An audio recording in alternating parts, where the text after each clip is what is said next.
always loved photography. There's something about capturing moments that just sparks such a joy in me. I got a digital camera for my birthday one year, and after that, as it grew to more than just a hobby, and as I got better, I bought more expensive cameras.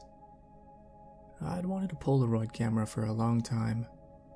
They were popular when my mom was younger, and had made a comeback in recent years, but for a while, the only way to get one was buying secondhand at ridiculous prices.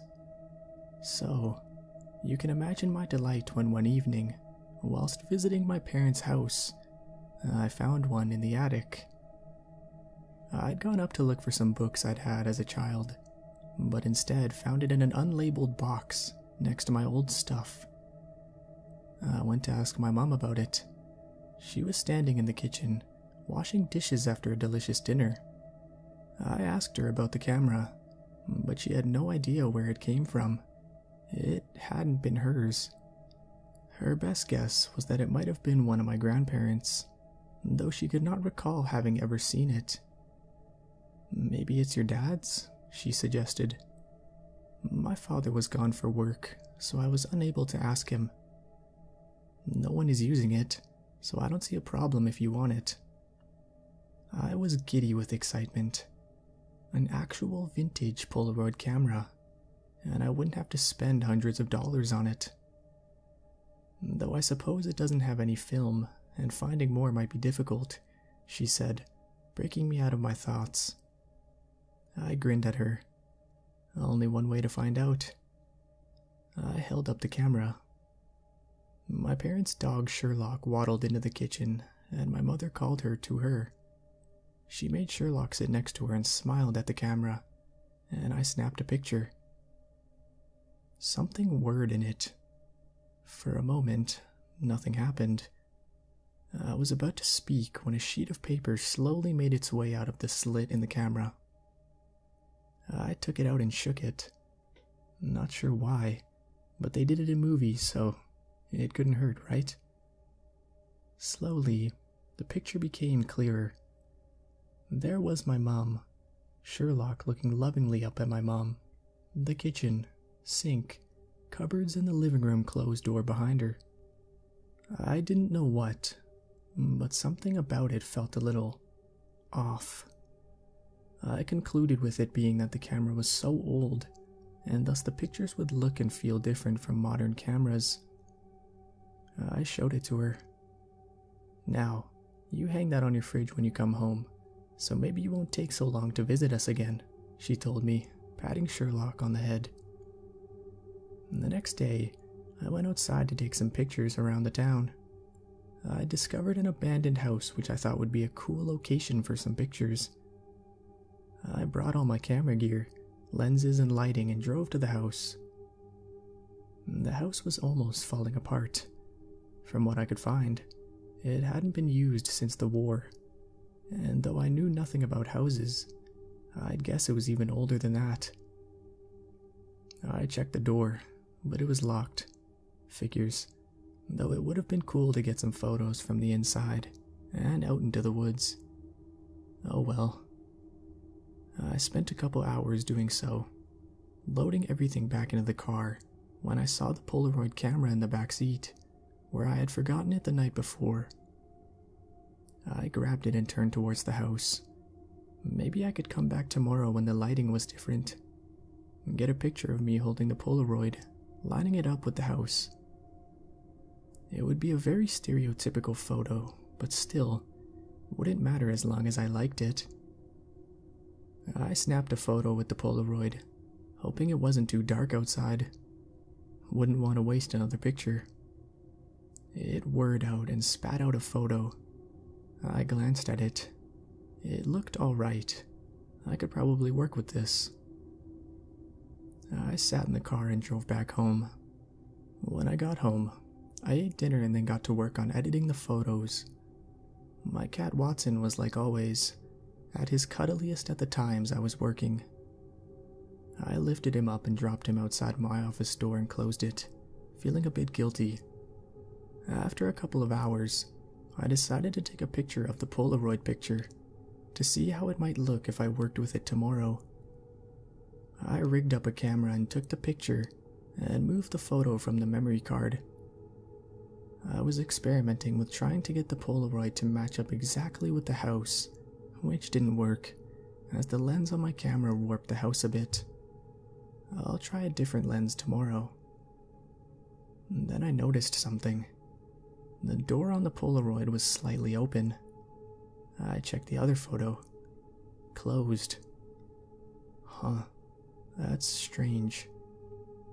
Maybe after I tried to open it, it opened by itself. Might not have been locked, only stuck. If that was the case, then tomorrow I could get some photos from the inside. I went to bed, head spinning with the possibilities of all the cool photos I might get in the morning. The next day, I went back to the old house. I parked the car where I had the previous day and unloaded my gear. I grabbed some lights, camera, and a stand and went towards the house. I grabbed the door handle. It didn't budge. Strange. I was so sure it was slightly open on the photo. The photo was in a folder in the car, but it could wait. I tried the door again. Definitely wouldn't budge. Maybe I had seen wrong on the photo? Or maybe whoever owned the house had been here and locked it, though that didn't seem very likely. I took some more pictures of the house, and when I felt happy about those, I got the Polaroid from my car. The door was definitely slightly open. Ugh, that means I could have gotten in before the owner locked it. Typical. I took my pictures with the Polaroid photo in frame and went home. Those last pictures had, in my opinion, turned out really well, and after an hour with color correction, they'd look even better. When I got home, I carried all the gear inside and placed the Polaroid on my kitchen table. I went straight to editing, knowing that if I didn't start at once, I'd procrastinate and end up watching Netflix with Watson the entire rest of the day. Watson was sitting outside my office, purring. I decided not to work as long today, and maybe actually end up with Watson and Netflix. It wasn't a bad idea. I ended up editing the photos for about an hour before I called it quits. Watson was laying just outside the door and was pushed across the floor as I came out, letting out a long meow as he was pushed. I went to the living room and put on a movie. The moment I sat down, Watson materialized and lay down beside me with a soft meow. Halfway through the movie, I had to go to the toilet. I didn't bother pausing the movie, just stood up and left. When I came back, Watson had moved over in my seat and was lying on his back along the back cushions of the couch. I felt my pockets for my phone, but realized it was on the table next to Watson. If I went to get it, he was guaranteed to move. I remembered placing the Polaroid on the table in the kitchen and tiptoed in to fetch it, praying Watson wouldn't move. He hadn't. I snapped a picture, and the camera started whirring. Watson immediately spun around and on his legs at the noise. Phew, I had my photo. I grabbed it and shook it before looking at it. Yes, the perfect cat picture. Though, I looked closer. Watson was lying on the couch and my bedroom door slightly open in the background. Only problem, I glanced up. And yep, you guessed it. My bedroom door was closed. Also, that wasn't even my door. It had some kind of carvings on it, symbols of some kind. For a while, all I could do was stare up and down from picture to door. It had to be some kind of prank, right? Some kind of editing. Maybe the camera wasn't old, only looked like it, with some kind of weird door filter that changes the door. That doesn't make sense. I went outside to the garden. Good luck changing the door if there is no door in frame. Click. I grabbed the photo, shook it, and I could feel the color draining from my face.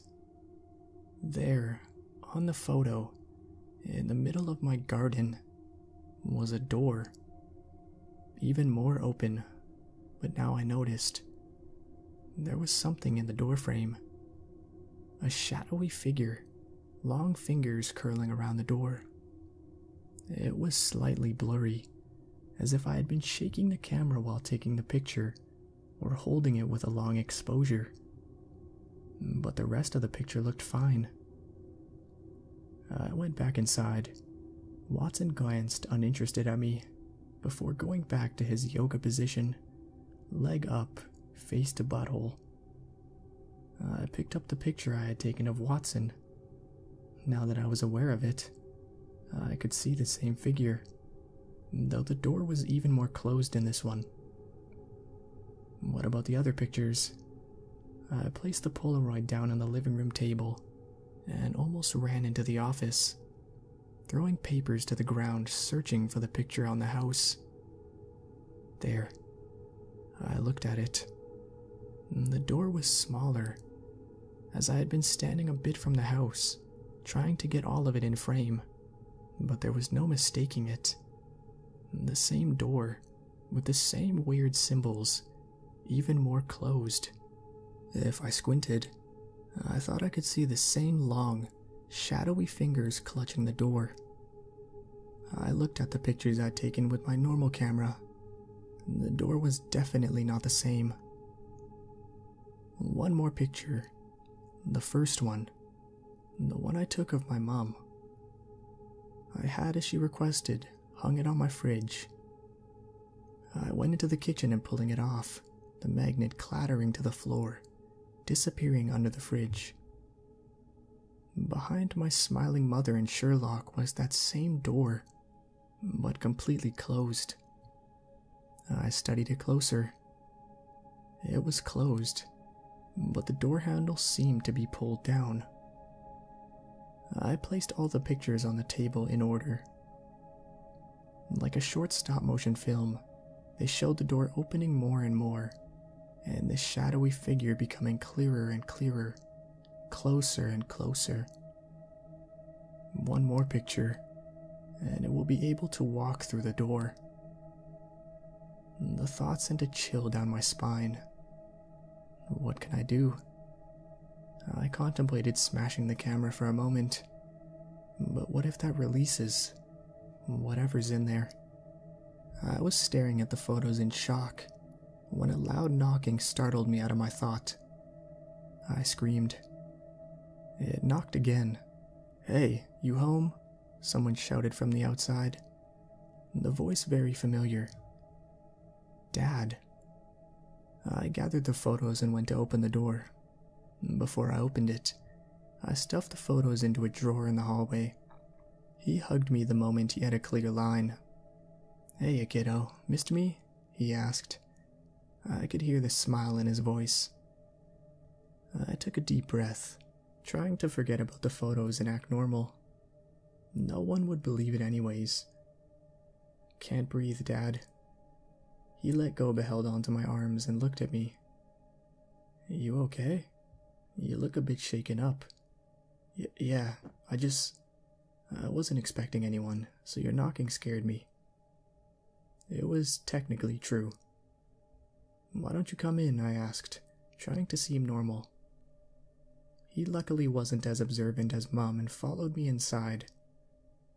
"I'll put on some coffee, so get comfy in the living room." He ruffled my hair and walked away into the living room, making noises at Watson, trying to get his attention. I started putting on the coffee and took a few deep breaths. "Calm down. Just calm down." "Hey, a Polaroid camera." Not calm, not calm, not calm. I stumbled into the living room and saw him holding the camera up in front of his face. "Dad, no!" I shouted, but it was too late. Click. Dad looked at me, surprised at my outburst. I held my breath, looking at the camera in terror. Beep, beep, beep. Nothing happened. Nothing happened. Ah, too bad. It's out of photos. I let out a breath I didn't know I was holding. Oh, thank God. Even if the camera was empty, I'd never gotten rid of it. The thought of someone finding it, getting more film, and taking that last picture is too frightening. I put it in a box and buried it in my garden, with a note explaining its terrifying nature. If I move, I'll dig it up and bury it wherever I live. I've seen horror movies. What I fear the most is that some years after my death, some stupid teenagers will dig it up, ignore the warning, get some film, and somehow doom the world, or die themselves.